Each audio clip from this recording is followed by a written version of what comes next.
ऐसा कई बार मेरे साथ हुआ है कि इंटरव्यू तक पहुंच के मैं नहीं हो पाया, तो लेकिन फिर ये रहता था कि यार इंटरव्यू तक मैं पहुंच तो पा रहा हूँ। तो क्योंकि इंटरव्यू में जाने के बाद आप कुछ चूजन वन में हो जाते हैं कि आप मतलब इन फ्यू सिलेक्टेड वंस, लोग जो है डिमोटिवेट करते हैं। जैसे मैं दिल्ली तैयारी करने गया था यूनिवर्सिटी से, यहाँ से जब फाइनल ईयर में, तो मुझे कहा कि अरे यार तू तो इतना पढ़ता ही नहीं है, तेरे वो एक हमारे को सीनियर का एग्जांपल देते थे कि वो तो पूरा दिन पढ़ते रहते हैं, वो तो उठते ही नहीं है, उनका भी नहीं हो पा रहा, तो तू कैसे हो पाएगा, डिमोटिवेट। तो वो आज तक नहीं हो पाए वो। तो सर आप अपनी तरफ से स्टूडेंट्स या एस्पिरेंट्स के लिए और जो जयपुर की जनता है उनके लिए कोई message? Hello everyone, this is RJ Mohit presenting the most interesting and dashing personality of Rajasthan Police, ACP Sandeep Saraswat sir. Welcome to my party, we're just getting started. A life is a dream or a nightmare scarring. Hand me a drink cause I think I'm going all in. Get me a shrink who can catch me when I'm falling. Cover up my scars, flip the handlebar. Welcome sir आपका। Thank you Mohit. Or a nightmare scarring. Hand me a drink cause I think I'm going all in. तो आज का interview podcast बहुत ही interesting होने वाला है। इसमें आपको एसीपी सर के बारे में जानने मिलेगा, राजस्थान पुलिस के बारे में जानने को मिलेगा, सर की यूपीएससी जर्नी के बारे में बात करेंगे।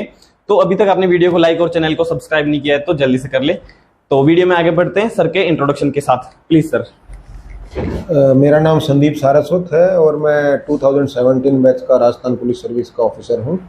और इससे पहले मैं CSIR में भी 4 साल जॉब कर चुका हूँ, council of scientific and industrial research, जो सेंट्रल गवर्नमेंट के अंडर आता है। और मेरा बर्थ प्लेस हनुमानगढ़ का है और मेरी स्कूलिंग हनुमानगढ़ से हुई और मेरी ग्रेजुएशन राजस्थान यूनिवर्सिटी जयपुर से हुई। फैमिली में मेरे पेरेंट्स हनुमानगढ़ ही रहते हैं। मेरे फादर अभी राजस्थान हाउसिंग बोर्ड से रिटायर हुए हैं और मेरी वाइफ है वो IRS हैं, joint commissioner of income tax. और मेरे 2 छोटे डॉटर्स हैं और मेरे ब्रदर हैं वो बिल्डर हैं चंडीगढ़ में, और मेरी सिस्टर जो है स्टेट टैक्स ऑफिसर है। ओके सर, ड्रीम होता है सबका कि हम ये बनेंगे वो बनेंगे, तो आपका जो क्या यही ड्रीम था कि आप ACP बनेंगे? देखिए मेरा ड्रीम ऑब्वियसली सिविल सर्विसेज में जाने का था। हाँ। 10th क्लास से ही मेरे पेरेंट्स ने मुझे इसके लिए मोटिवेट किया और उसके बाद मेरे ब्रदर ने मुझे कॉलेज एजुकेशन के दौरान काफ़ी इसके लिए मोटिवेट किया और बाद में लाइफ पार्टनर ने भी इसके लिए मोटिवेट किया, जिसके कारण मैं यहाँ तक पहुँच पाया। हाँ, शुरू से ही मेरा ये गोल था कि सिविल सर्विसेज में ही जाना। यानी कि एक तरह से बोल सकते हैं कि आपकी फैमिली से आपको इंस्पिरेशन मिली? फैमिली से इंस्पिरेशन मिली। और जैसे जब मैं छोटा था तभी से ही जैसे मेरे पेरेंट्स बोलते थे कि कलेक्टर जो है वो बहुत पावरफुल होता है, तो तैयारी जो है सिविल सर्विसेज की करनी है। और उसके बाद यूनिफॉर्म सर्विस में आने के बाद मुझे लगता है कि ये बेस्ट सर्विस है, बेस्ट सर्विस सोसाइटी को सर्व करने के लिए। ओके सर, तो सर आपकी जो यूपीएससी की जर्नी है, आप अपना थोड़ी जर्नी के बारे में बता सकते हैं कि आप स्कूलिंग बैकग्राउंड के बाद फिर ग्रेजुएशन के बाद आपने कब प्रिपरेशन स्टार्ट की, कैसे की और उसके बाद अब तक का सफर? मैं एक्चुअल में हनुमानगढ़ से पढ़ा हुआ हूँ और वहाँ स्कूल जो है लगभग हिंदी मीडियम के होते हैं। और मैंने 12th के बाद राजस्थान यूनिवर्सिटी में एडमिशन लिया और यहीं बगल में हमारे ऑफिस के विवेकानंद हॉस्टल है, वहाँ मैं पढ़ा। और राजस्थान कॉलेज से ग्रेजुएशन की तो हिंदी मीडियम था, तो यूपीएससी की जब तैयारी शुरू की तो ये कहीं ना कहीं मुझे डिसएडवांटेज लगा कि हिंदी मीडियम के कारण थोड़ा अवेयरनेस का स्तर कम है। और उसके बाद फिर यूपीएससी की तैयारी की तो सब्जेक्ट भी मैंने काफ़ी शुरू में लेंथी लिए, ज्योग्राफी और हिस्ट्री, जो काफ़ी बड़े सब्जेक्ट थे। बाद में मेरे सब्जेक्ट मैंने चेंज किया, मीडियम भी मैंने इंग्लिश किया। कब किया आपने, कितने टाइम बाद किया प्रिपरेशन के? मैंने शुरू के 2 अटेम्प्ट देने के बाद जो है अपना मीडियम चेंज किया। उसके लिए वाइफ ने मुझे काफ़ी इंस्पायर किया कि आप आराम से इंग्लिश मीडियम से कर सकते हो। और सब्जेक्ट मैंने सोशियोलॉजी लिया। और उसके अलावा मेरे ब्रदर जो है वो मेरी प्रिपरेशन में, क्योंकि उन्हीं के पास रह के मैं चंडीगढ़ तैयारी करता था, तो उन्होंने हमेशा मोटिवेट किया कि कोई भी फेलियर मिलती है तो उसके बाद हार कर नहीं बैठना है और आपको इस पे प्रिपरेशन के लिए लगे रहना है। और उसके बाद फिर यूपीएससी का इंटरव्यू मैंने 16 में दिया था, 2016 में। इस दौरान ये राजस्थान एडमिनिस्ट्रेटिव सर्विसेज का RAS का 2013 में एग्ज़ाम निकला था। एक बार ये प्रीलिम्स एग्ज़ाम पेपर जो था वो लीक हुआ तो उसके कारण कैंसिल हो चुका था। उसके बाद ये दोबारा इन्होंने 16 में एग्ज़ाम कराया, प्री मेंस। और इंटरव्यू तो उसमें फाइनली मैं सेलेक्ट हो गया। तो मैंने 4 स्टेट के मेंस और इंटरव्यू दिए हैं, राजस्थान, हरियाणा, पंजाब और हिमाचल प्रदेश। उसके अलावा यूपीएससी का भी दिया है। तो सर आपको फेलियर का सामना कितनी बार करना पड़ा? फेलियर काफ़ी बार मुझे मिली। मैंने 2010 में पहला इंटरव्यू हरियाणा सिविल सर्विसेज का दिया था। 2009 में उसका दिसंबर में इंटरव्यू हुआ था और 10 में जनवरी में रिजल्ट आया, तो मेरा सिलेक्शन नहीं हो पाया था। उस टाइम मेरी एज जस्ट 23 ईयर्स थी। उसके बाद अल्टीमेटली मुझे सक्सेस जो है वो 2017 में सिविल सर्विसेज में मिली। हालांकि जॉब मुझे 2013 में सेंट्रल गवर्नमेंट में मिल गई थी, लेकिन फेल्योर तो 4 स्टेट में यूपीएससी में मतलब फेल्योर हमेशा रहा। लेकिन जो एक सिल्वर लाइन जब हम देखते हैं तो ये थी कि मैं हर एक बार प्री क्लियर कर पाने में सक्षम था और मेंस भी देने में सक्षम था। तो तैयारी में कहीं ना कहीं कमी नहीं थी। मुझे था कि जब किस्मत साथ होगी तो सिलेक्शन हो जाएगा। और फिर परिवार का सपोर्ट हमेशा मिलता रहा कि किसी तरह का प्रेशर नहीं था मेरे ऊपर कि जैसे एक होता है कि कोई फाइनेंशियल कोई बर्डन हो या इस तरह का कुछ नहीं था। तो मुझे मोरल सपोर्ट जो है फैमिली से काफी मिला है। तो सर वो जो होता है कि आपने जैसा कि बताया कि आप इंटरव्यू तक गए हैं, तो सर एक तरह से आपने ऐसे बोल सकते हैं कि 99.99% काम हो गया, प्रिपरेशन हो गई, अपन उस पाथ पे हैं, अपने को सक्सेस मिलने वाली है। तो उस मोमेंट पे आके नहीं हुआ तो वहां पे कैसा फील होता है? फिर वहां से आप आपने एक आगे स्टेप कैसे लिया? इसमें क्या एक्चुअली ये सांप सीढ़ी के गेम की तरह है। हाँ। स्नेक एंड लैडर अपने देखते हैं कि 99 पे आकर कई बार हमें सांप काट लेता है। तो ये सेम इसी जर्नी में है कि आपको पहले 3 स्टेप है। प्रीलिम्स एग्जाम है, वो क्लियर करेंगे, फिर मेंस एग्जाम देंगे। मेंस के लिए आपको बहुत जी तोड़ मेहनत करनी पड़ती है। फिर आप इंटरव्यू तक पहुंचते हैं और इंटरव्यू जो है वो आपकी टोटली विम्सिकल, आप कह सकते हैं कि उस टाइम आपका दिन कैसा है उस पर काफ़ी कुछ डिपेंड करता है कि कुछ ऐसा क्वेश्चन शुरू में हो जाए कि जिससे आप शुरू में नर्वस हो जाएं और उसके बाद फिर आप फिर से जैसे जो दूसरे क्वेश्चन पूछते हैं उसमें कंपोज्ड हो नहीं पाते, अपने आप को वापस कलेक्ट नहीं कर पाते। उसके कारण कई बार आप गड़बड़ कर देते हैं तो इंटरव्यू का स्कोर जो है वो आपका कम हो जाता है, तो फिर आपका सिलेक्शन नहीं हो पाता है। तो काफ़ी कुछ सब्जेक्टिव हो जाता है इंटरव्यू में। तो उसके बाद फिर से आप जैसे हरियाणा का जब मैंने इंटरव्यू दिया था 2009 वाला, तो उस टाइम फिर जैसे रिजल्ट आया तो मुझे पक्का ये था कि मेरा सिलेक्शन होगा। रिजल्ट का जब वेट कर रहा था क्योंकि रिटर्न मेरा काफ़ी अच्छा गया था, पर नहीं हो पाया। तो एक दिन तो मैं ये मतलब जिस दिन शाम को रिजल्ट आया उस दिन नाइट में अच्छे से सो नहीं पाया और ये था कि इतनी आगे आकर जो है फेल्योर मिली है। पर फिर मुझे ये भी था कि इतनी कम एज में हमने इंटरव्यू तक फाइट किया तो ये अचीवमेंट है। तो हमेशा मेरा कहने का मतलब ये है कि आप कहीं भी फेलियर होती है उसमें कुछ पॉजिटिव ढूंढें कि देखो कि मैं यहाँ तक तो पहुँच पाया, तो कुछ ना कुछ आपको पॉजिटिव उसमें ज़रूर मिलेगा जिससे आप फिर से अपने आप को रिकलेक्ट करके और वापस मेहनत कर पाए। ऐसा कई बार मेरे साथ हुआ है कि इंटरव्यू तक पहुँच के मैं नहीं हो पाया, तो लेकिन फिर ये रहता था कि यार इंटरव्यू तक मैं पहुँच तो पा रहा हूँ। तो क्योंकि इंटरव्यू में जाने के बाद आप कुछ चूजन मन में हो जाते हैं कि आप मतलब इन फ्यू सेलेक्टेड वंस, उसके बाद आपकी किस्मत का भी बड़ा रोल रहता है।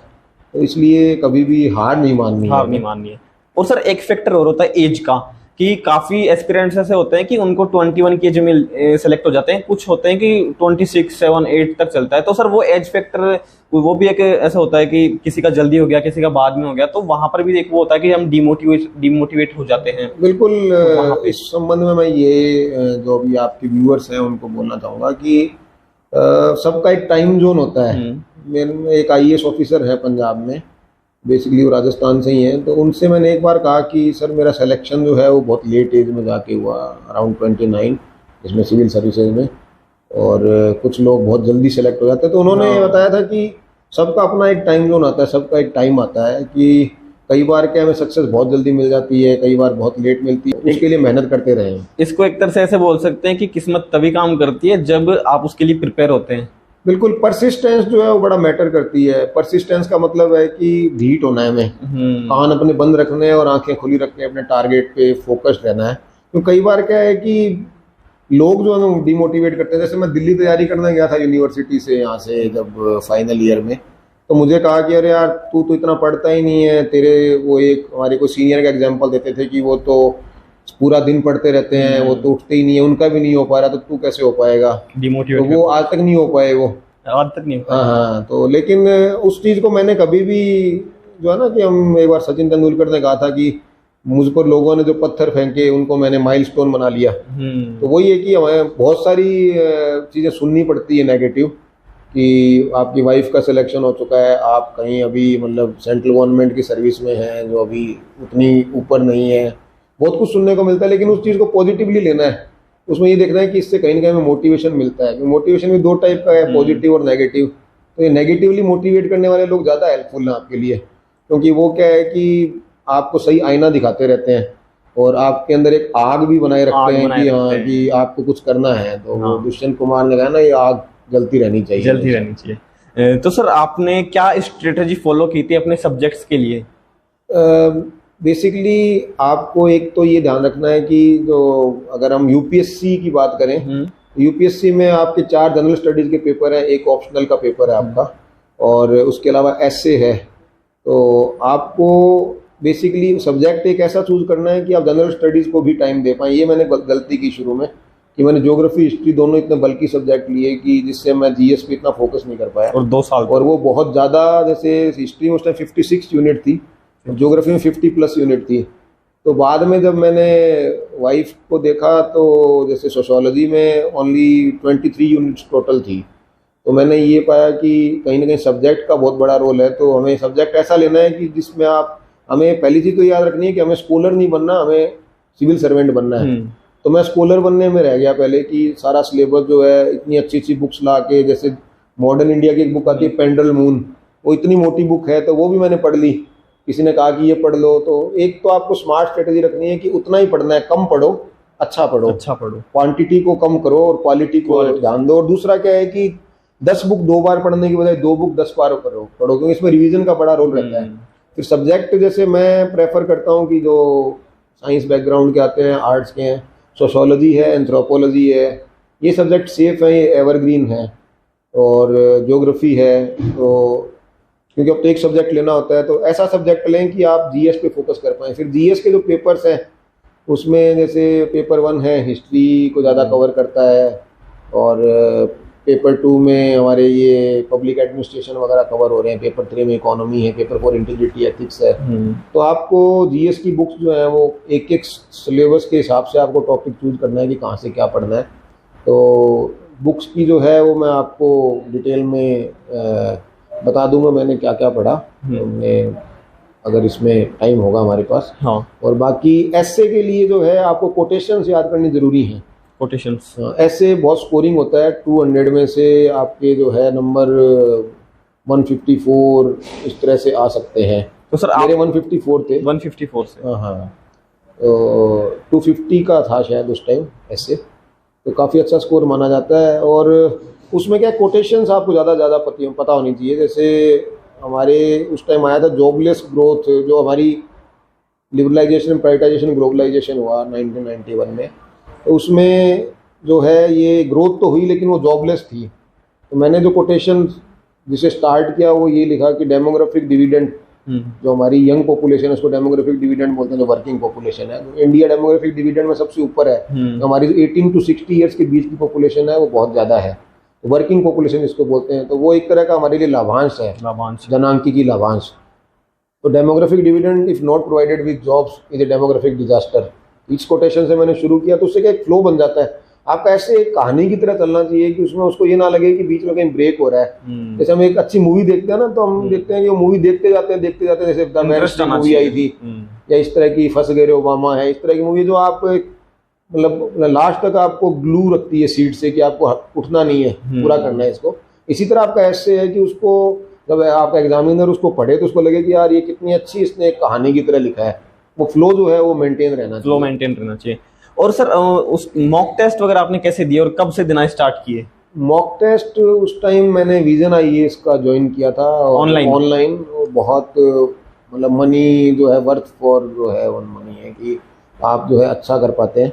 साथ साथ मैं राजस्थान का भी इसमें इंक्लूड कर लूँ, आरएएस का जो है आरएएस, क्योंकि हमारे राजस्थान के बच्चे जो अभी राजस्थान मेंस देंगे आरएएस का, तो उसके लिए भी प्री जैसे भी हुआ है, तो प्री की कट ऑफ अराउंड 90 रहने की संभावना है। तो 90+ वाले जो है वो मेंस की तैयारी शुरू कर सकते हैं। तो उसमें क्या है 4 पेपर आपके आते हैं, सब्जेक्ट्स के, तो उसमें और एक राजस्थान का जीके बहुत इम्पोर्टेंट है, तो मैंने लक्ष्य राजस्थान जो है राजस्थान के जीके के लिए प्रेफर किया। और आईएएस की अगर तैयारी की हुई है तो ये बाकी सब्जेक्ट्स आपके कवर हो जाते हैं। साइकोलॉजी के लिए एनसीईआरटी है, लॉ के जो टॉपिक्स हैं आपके इंटरनेट से मिल जाते हैं, उसमें लॉ का अलग से पोर्शन लगाया हुआ है। उसके अलावा राघव प्रकाश की हिंदी व्याकरण, जो क्योंकि हिंदी इसमें 120 मार्क्स की आती है, और मैंने उपकार पब्लिकेशन की जो है learn to write correct English book पढ़ी, वो 80 मार्क्स की इंग्लिश आती है। तो जो इंग्लिश हिंदी का पेपर है वो इसमें स्कोरिंग बहुत है, और उसमें अगर आपने अच्छा किया है तो आपका एडवांटेज दिलाता है, क्योंकि मेरे उस टाइम 117 मार्क्स थे, बहुत अच्छा स्कोर मैं मानता हूँ कि in comparison of other toppers हैं कि अच्छा स्कोर था। तो उसमें बुक्स जो हैं वो लगभग सेम ही रहती हैं जनरल स्टडीज़ के लिए, जो आईएएस के लिए है और आरएएस के लिए। इसमें आपको 15 वर्ड्स के आंसर भी लिखने हैं, 30 वर्ड्स के भी लिखने हैं, 50 वर्ड्स के भी लिखने हैं राजस्थान में। तो आपको ये है कि 15 वर्ड्स का मतलब है कि गागर में सागर बनना है। एक तो अपनी वर्ड लिमिट्स कभी भी क्रॉस ना करें। 15 वर्ड अगर उन्होंने कहा है तो 15 ही होने चाहिए। 15 ही उसमें क्या है कि आपको जैसे किंतु, परंतु, प्रीपोजिशन जैसे इफ, यस, बट ये लगाने की जरूरत नहीं है।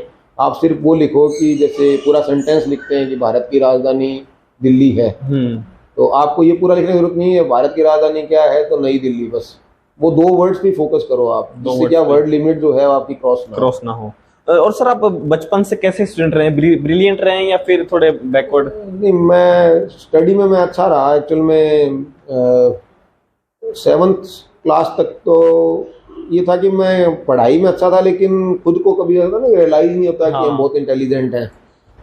जैसे मैंने कई जीके कॉम्पिटिशन जो है वो उस टाइम डिस्ट्रिक्ट लेवल पे और स्टेट लेवल पे क्रैक की, तो मुझे खुद को ऐसे लगा ही नहीं कि मैं काफ़ी वो हूँ। तो मैं बैक बेंचर था, पीछे बैठता था। टीचर्स बोलते थे कि अगर ये आगे बैठने लग जाए अच्छे बच्चों के साथ तो ये 3rd रैंक की बजाय 1st पे आएगा। फिर 8th क्लास से मेरे अंदर एक अवेयरनेस आई कि मैं पढ़ाई में अच्छा हूँ, और उसके बाद 8th में 91% मेरे राजस्थान बोर्ड से थे। फिर 9th में भी यही रहा। 10th में मेरे 88% राजस्थान बोर्ड से थे, उस टाइम अच्छे माने जाते थे काफ़ी। फिर 12th में 79% थे आर्ट्स में, तो सब्जेक्ट भी मेरे ज्योग्राफी, इंग्लिश लिटरेचर और इकोनॉमिक्स था, तो इसलिए इंग्लिश लिटरेचर इतना स्कोरिंग नहीं होता है।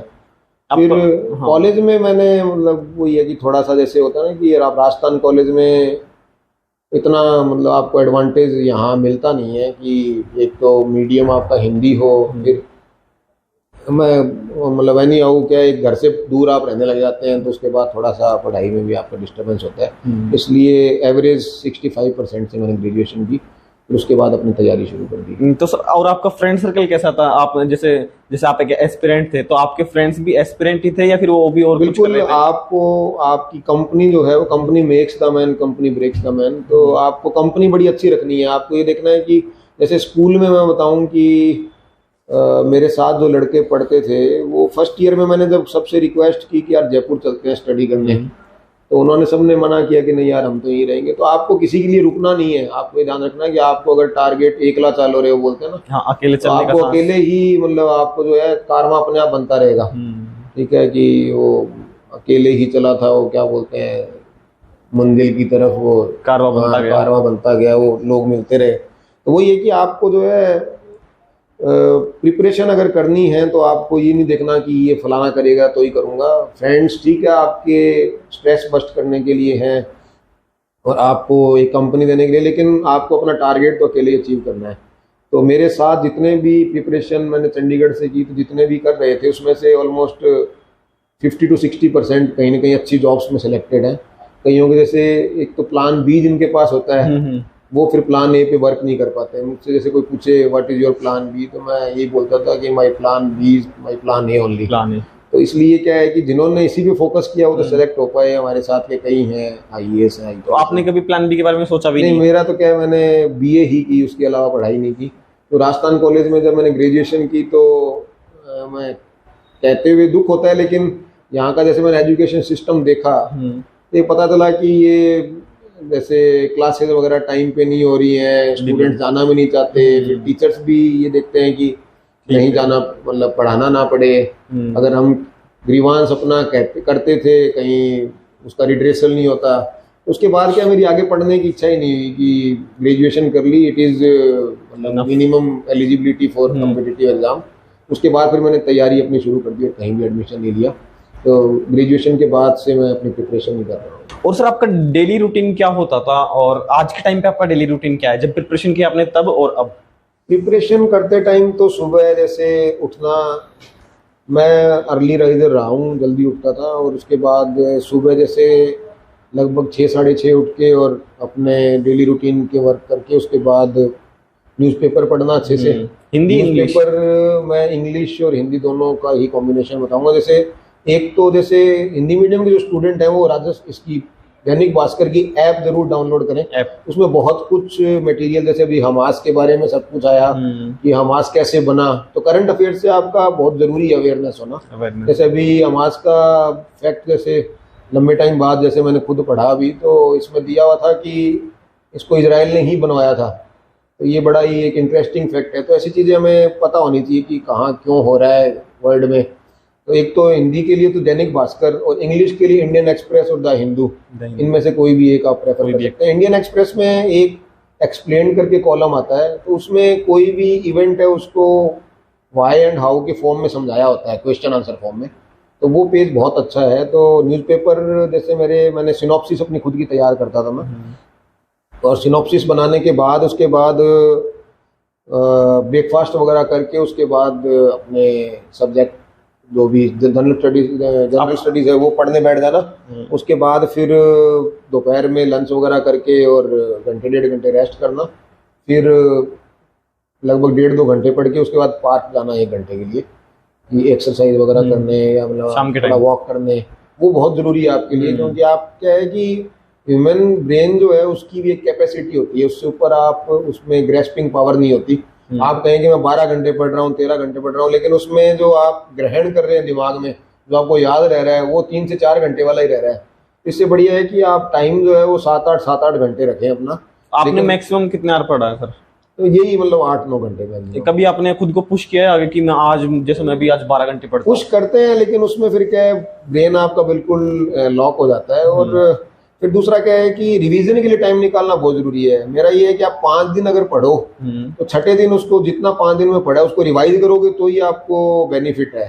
आप क्या लगातार बुक्स पढ़ते जा रहे हैं और रिवाइज कर नहीं रहे हैं, तो रिवीजन ना करने के कारण क्या है कि आप वो पहले वाला जो पढ़ा हुआ है वो बिल्कुल साफ होता जा रहा है। तो 1 दिन रिवीजन के लिए रखें और 1 दिन खुद को दें, अपनी हॉबीज को दें, कोई अच्छी मूवी देखें, कोई एक आंसर राइटिंग करें।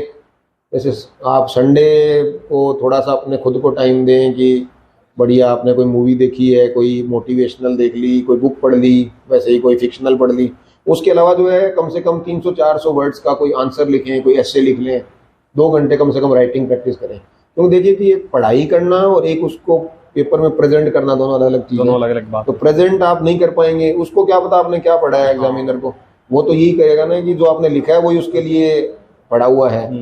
तो चाहे आपने कितनी बुक्स पढ़ी हो, आपका रिवीजन नहीं है, आपकी राइटिंग प्रैक्टिस नहीं है, तो वो जीरो है बिल्कुल।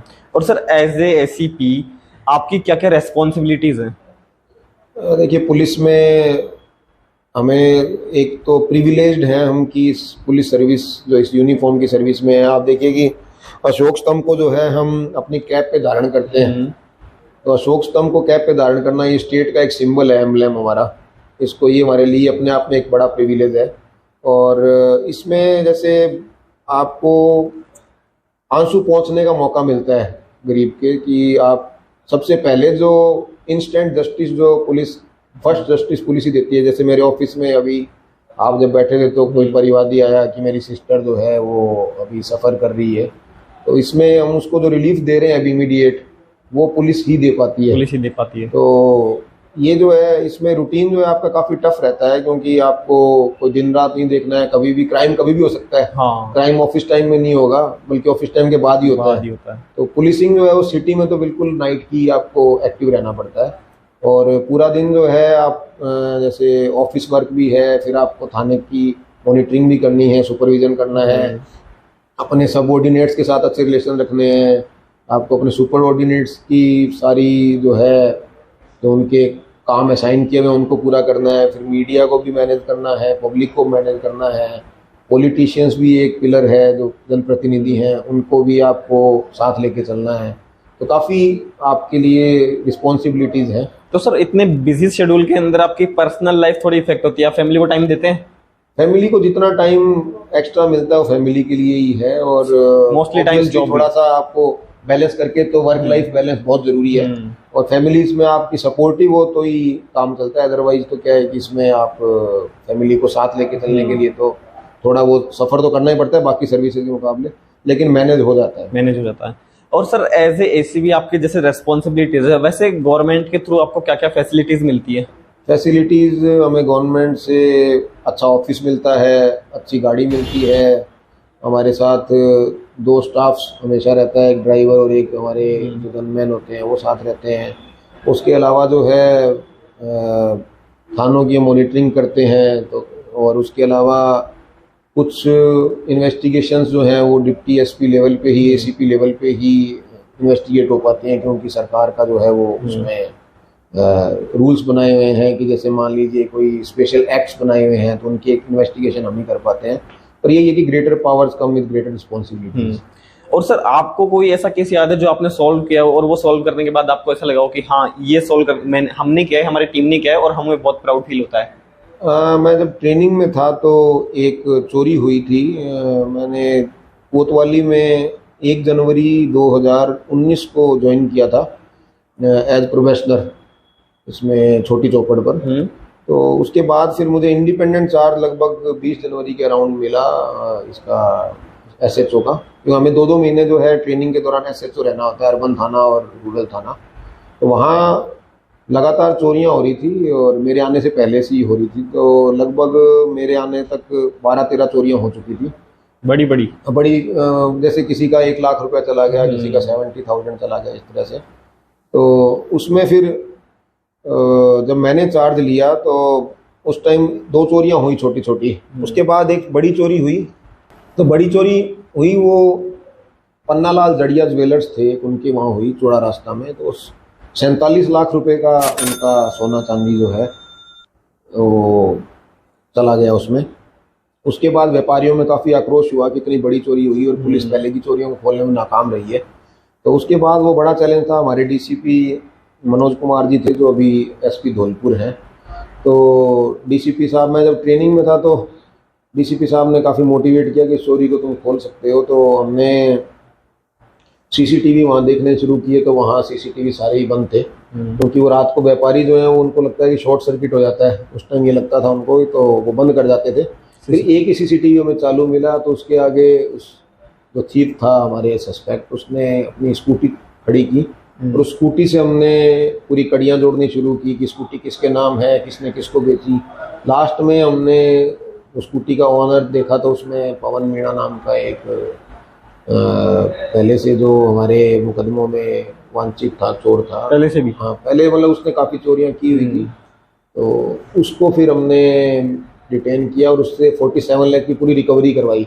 एक्चुअल में क्या होता है ना कि रिकवरी करवाना सबसे बड़ी चीज़ होती है। कोई भी जैसे मान लीजिए क्राइम है, प्रॉपर्टी ऑफेंस है, उसमें क्या है कि आप चोर को पकड़ लेते हैं, कोई डाकू को पकड़ लेते हैं, लेकिन उसके पास से जो लुटा हुआ माल है, चोरी किया हुआ माल, अगर वो ना मिले तो आपको सक्सेस जो है वो अच्छी नहीं लगती, क्योंकि उससे उसको तो कोई रिलीफ मिला नहीं जिसके यहाँ से सामान गया। उनको फिर भरोसा नहीं हो पाता पुलिस पे। उनको फिर दूसरा क्या है कि 47 लाख जिसके गए हैं उसको क्या मतलब कि चोर कौन है कौन नहीं है, उसको तो है कि मेरा माल कहाँ है। तो माल जो हमने पूरा रिकवर कराया था, तो वो ट्रेनिंग के दौरान इतनी बड़ी सफलता मिलना हमारे लिए बड़ा संतोषजनक था। उसमें हमारी सेंट्रल जो सीएसपी टीम है कमिश्नरेट की, उसके अलावा हमारे थाने के स्पेशल के जवान थे, उनका बहुत बड़ा रोल रहा था। तो सर आपकी कोई हॉबीज है? हॉबीज क्रिकेट खेल लेता हूँ मैं और बैडमिंटन भी खेलता हूँ, और मुझे लिखना भी पसंद है, पोइट्री वगैरह, और साथ में अच्छी मूवीज देखना जिसमें क्राइम थ्रिलर टाइप हो, जिसमें सस्पेंस हो या तो पुलिस से रिलेटेड कोई क्राइम का सब्जेक्ट हो। जैसे अभी नेटफ्लिक्स पे कोहरा वेब सीरीज आई थी, कोहरा, वो बड़ी अच्छी थी। तो उसके सर आपको इसके लिए टाइम मिल जाता है? जॉब उसके लिए टाइम बड़ा मुश्किल है। नेटफ्लिक्स का तो मेरा रिचार्ज इन दिनों में बड़ा वेस्ट हो रहा है।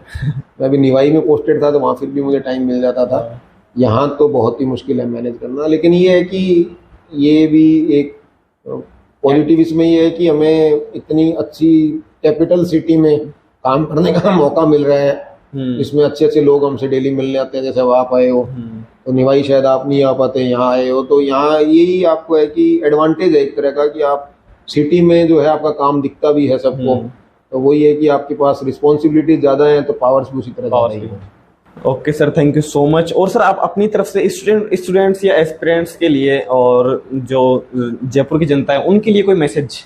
स्टूडेंट्स के लिए मेरा मैसेज ये है कि पहले तो अपने स्वास्थ्य पे ध्यान दें, अच्छी डाइट लें, अपनी नींद पूरी करें, मोबाइल का कम यूज़ करें। हालांकि हमें तो ये इनडिस्पेंसेबल है सर्विस के हिसाब से और है, लेकिन आप लोग जो हैं, जो स्टूडेंट्स हैं, जो तैयारी कर रहे हैं, सोशल मीडिया अकाउंट्स अपने कम्प्लीटली बंद रखें, क्योंकि ये तो मैं IAS का मेंस दे रहा था तो मैंने भी अपनी व्हाट्सएप, फेसबुक सब बंद कर दिए थे। तो आप भी थोड़े टाइम के लिए इन शॉर्ट टर्म प्लेजर है उसको सेक्रीफाइस करें। अपने पेरेंट्स, जब भी आपका डेविएशन हो माइंड का कि कुछ गलत करने का मन हो या जिस तरह की हम देखते हैं आजकल के यूथ में, तो अपने पेरेंट्स की फेस को याद करें कि उनकी कितनी आपसे आकांक्षाएं हैं, उनकी आपसे कितनी उम्मीदें हैं। उन उम्मीदों को तोड़े ना। आप पेरेंट्स, अगर कई बच्चे बाहर रह रहे हैं, अपने पेरेंट्स के साथ नहीं रहे, तो अपने पेरेंट्स से डेली एक बार दिन में ज़रूर बात करें। अपने जो अच्छे फ्रेंड हैं जो आपको मोटिवेट करते हैं उनसे बात करें। और आजकल तरह तरह के नशे भी चल रहे हैं, उनसे दूर रहें, क्योंकि इससे आपका जीवन जो है वो बर्बाद ही होगा। और जो रिलीजियस हैं वो सुबह भगवान का नाम लेके अच्छे से 5-7 मिनट पूजा पाठ करके उसके बाद अपनी पढ़ाई करें, और शाम को ईश्वर को धन्यवाद दें कि एक दिन मेरा और अच्छे से इस दुनिया में बीता। और दूसरा, पुलिस के बिहाफ पे जो मेरा ये है कि ट्रैफिक रूल्स को ज़रूर फॉलो करें, क्योंकि सिटी में एक्सीडेंट्स हम देख रहे हैं कि डेली होते हैं। और हेलमेट का प्रयोग करें जिससे कि आपकी जान बची रहे। हेलमेट ट्रैफिक वालों से बचने के लिए नहीं है, आपकी जान बचाने के लिए है। Okay sir, thank you so much. Thank you, आपने अपना जो है ये फोरम पे मुझे बोलने का मौका दिया। तो काफ़ी दिन बाद जैसे मैंने ये अपने स्ट्रेटजीज वगैरह शेयर किए हैं, मैं उम्मीद करता हूँ कि इसको व्यूज़ अच्छे मिलें ताकि ये ज़्यादा ज़्यादा स्टूडेंट्स इससे बेनिफिट हो पाए। Okay sir, so I hope आपको ये वीडियो पसंद आया होगा। और अब हमारा नेक्स्ट वीडियो किसके साथ होना चाहिए, नेक्स्ट इंटरव्यू किसके साथ होना चाहिए, आप हमें सजेस्ट कर सकते हैं। तो वीडियो पसंद आया हो तो लाइक करें, सब्सक्राइब करें और शेयर करें। Thank you so much. मिलता है एक और ऐसे नए वीडियो में, तब तक के लिए बाय बाय।